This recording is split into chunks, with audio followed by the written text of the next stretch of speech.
मामला ये मामला कुछ नहीं है। ये जो भूमि है ये धार्मिकता के लिए नौचंडी मेले के लिए आरक्षित की गई है। अब निगम जो है इसका व्यवसायीकरण कर रही है, निगम इसको कमाई का साधन ढूंढ रही है।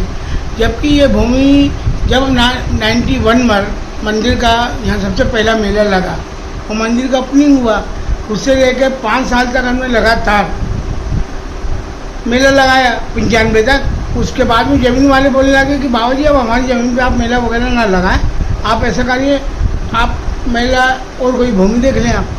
तो हमने फिर ये बात है जब यहाँ मुख्यमंत्री दिग्विजय सिंह आते थे उनके आगे रखी, उस नवरात्रि में जैसे आए हमने बोला कि साहब अब अगली बार हमारा मेला नहीं लग पाएगा, आपसे निवेदन है कि ये भूमि मेले के लिए आरक्षित करवा दो आप। तो बोले हाँ ठीक है। उनने कलेक्टर संतोष कुमार वर्षी थे, माजी कमिश्नर नगर निगम थे, महापौर नीमा भैया थी, चंद्रवंशी गिर मंत्री थे, और सब एसपी वगैरह को सबको बुलाया और उनके संग में बैठ के मीटिंग ली। और मीटिंग में हमने मीटिंग में बोला कि भैया ये भूमि मेरी यहाँ आस्था है मंदिर में, और मैं चाहता हूँ कि मंदिर का जो मेला है ये यथावत जारी रहे, चलता रहे सभी। तो कलेक्टर साहब ने फिर उसमें संतोष कुमार वर्षी थे, उनने बोला कि साहब ये भूमि का अधिग्रहण करना पड़ेगा। तो बोले करवा लो। तो बोले फिर ये भूमि किसके पास जाएगी? तो बोले बाबा जी को दे दो। कलेक्टर बोले उनको पट्टा दे बाबा जी को ज़मीन का। हमने सब देखिए हमें ज़मीन नहीं लेना है, हम कहाँ संभालेंगे, जिंदा रहेंगे तो संभालेंगे, पर आगे भी मेला चलता रहे ऐसी व्यवस्था हो जाए। ये सोच के हमने नगर बोला कि भाई आप किसी को भी दे दो। तो उनमें राजेंद्र परिहार जब जिंदा थे, अब बेचारे शांत हो गए, उनने बोला बाबा माणिक मिश्रालय वाचनालय का मैं अध्यक्ष हूँ, जिम खाना का मैं अध्यक्ष हूँ, यदि आपकी कृपा हम पे हो जाए तो भूमि को हम ले लेते हैं और हम आपको लिखा पढ़ी में दे देते हैं कि जब भी मेला लगेगा हम आपको निःशुल्क उपलब्ध कराएंगे, कोई पैसा नहीं, कोई कुछ नहीं लेंगे, और जब जब आपको ज़रूरत पड़ेगी हम तब देंगे।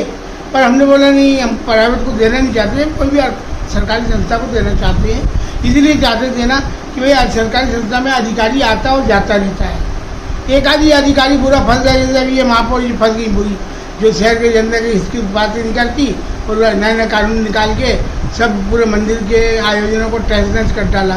कोई बात 2 साल और बर्बाद करेंगी, उसके बाद तो माता जी की कृपा से कोई अच्छा महापौर बनेगा, कोई तो भगत आएगा माता जी का, तो उन पर बड़ी उनकी कृपा होगी और सब कार्य हो जाएगा। तो वो हमारे सोचने से ही निकला और सही साबित हुआ। कितने महापौर आए बेचारे, बेटी सिंह इंडोल कितने अच्छे रहे, सुभाष कोठारी रहे, इसके बाद ऐसा नहीं भावना शाह ने भी लोग रोक टोक लगाई, पर भावना शाह इतने नीचे नहीं आई जितने उनका स्तर नीचे आया। इसी प्रकार से और भी महापौर आए, तारचंद अग्रवाल भी आए, उन्हें भी पहले साल हमको रोक टोक लगाई। 16 एकड़ भूमि में से महापौर जी से गलती हुई, तारचंद जी से, कि 10 एकड़ भूमि उन्होंने अपनी जाति भाई के लिए छोड़ दी, उसको दे दी, जो कि वो न्याय संगत नहीं था।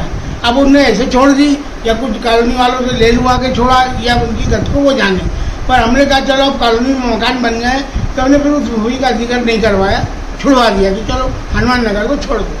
अब हनुमान नगर छोड़ दिया, 5 एकड़ बची। अब नगर निगम बोलते 2.5 एकड़ पे हम उस पर फुट जोन बनाएंगे।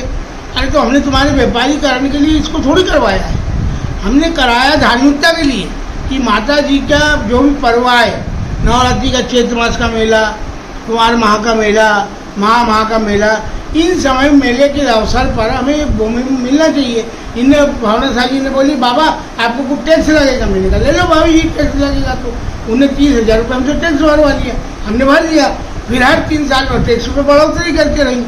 अब ये बात में आई मैडम हमारी बहु लगती है, ऐसा नहीं है, अमृता हमारे यादव पहलवान बहुत अच्छे थे, बढ़िया विधायक थे, पर इनने क्या किया, उठा के इस भूमि को हमारे कोई 35 साल जो लग रहा था उस पर कोई ध्यान नहीं दिया, सब आयोजनों को घर ले जाकर रख लिया, तो अधिकारियों को भी नहीं दिया और सीधे मेले को नीलाम कर दिया। अब नीलाम में तो काट पे से गोली निकल गई कि चलो संतोष सोनी था, हिंदू था, वो बेचारा उसको मिल गया, तो कभी किसी अन्य को मिल जाता तो फिर क्या होता।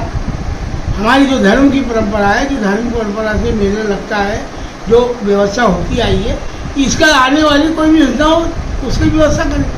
पता नहीं कि मैं दुआ करें, अरे बाबा गंगाराम के पास स्वयं जगदम्बा है, और जिसके पास जगदम्बा उसको क्या कमी हो सकती है। आज क्या हुआ है? आज ये हुआ कि यहाँ पे 3-4 दिन तो ये चल रही थी, आज ये बोलने लग गए हमको, मतलब लोगों ने डराया धमकाया कि बाबा जी ये तुमको बंद करवा देंगे तो फलाना कराएंगे। तो ऐसा मैंने कहा बंद खा के करवा रहे हो, तुमको कब्जा करना कर लो। 2 दिन बाद में आप हमको न्यायालय पे विश्वास है, उनको न्यायालय पे विश्वास नहीं था कि ये काम को 2 दिन बाद कर ले। क्या मालूम क्या उनमें चला जाता। तो वो आए सब पूरी बीजेपी आई टोटल। बेचारी धार्मिक पार्टी है कि धर्म के क्षेत्र में देख नहीं रहे कितने बड़े बड़े कार्य कराती। हम हैं तो हम धार्मिक काम थोड़ी कर रहे हैं, हम तो लाके नचवाते हैं लोगों को। अरे तुमको शर्म आना चाहिए। हम रामलीला करवाते, यज्ञ करवाते, हवन होता है, नवरात्रि में गरबे होते। तुम अंधे हो क्या? इतना बड़ा रावण दहन का कार्यक्रम होता है। अरे अब बेचारे आज के युवा के लिए यदि भारी उठ के अभिनेत्रियाँ आके 1 घंटा अपना आयोजन देती है तो तुम तो जीवन में तुम्हारे से तो कुछ हुआ नहीं। और यदि कोई व्यक्ति कर रहा है तो सारे को उसका भी पकड़ के अलग बात। ये इसमें की हरकत कर रहे हैं, इनको इस प्रकार नहीं करना चाहिए। सोच अपनी अच्छी रखना चाहिए।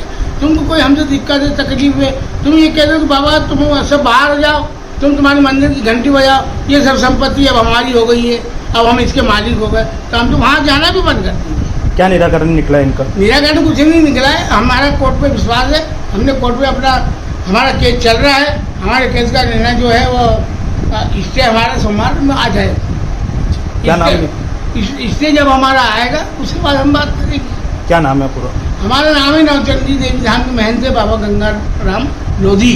हम लोधी समाज से, हमने अपने लोधी समाज में भी पूरी बात पटल पर रखी और लोधियों को बोला कि ये जो बीजेपी है इसका मुखौटा बहुत गंदा और खराब है। ये धर्म वाले धार्मिक लोगों को यहाँ के लोग ऐसे तल रहे हैं और तुम लोग इनका सपोर्ट करते हो। अब सपोर्ट करना बंद कर दो, नहीं तो लोधी खत्म हो जाएगा इस पूरे देश से। ये बोला है हमने अपने लोग। ये कभी हो जाता है जो कोर्ट का जो भी फैसला आता है फिर उसके बाद क्या करेंगे? भाई हमको कुछ नहीं करना है। हम तो यही चाहते हैं कि जो मंदिर क्षेत्र की भूमि है, जो 1994 का प्रस्ताव है, वो प्रस्ताव के अनुकूल रहना चाहिए।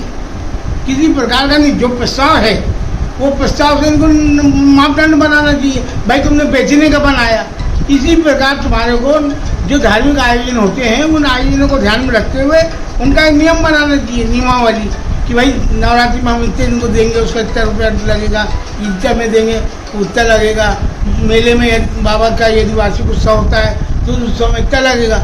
उसके बाद तुमको जितने मेले लगवाना लगाओ, हमने कोई माना थोड़ी किया है। जो भी निर्देश आएगा सोमवार हो रहा है। हाँ, जो भी कोर्ट निर्णय करेगा कोर्ट के निर्णय पर चलेंगे।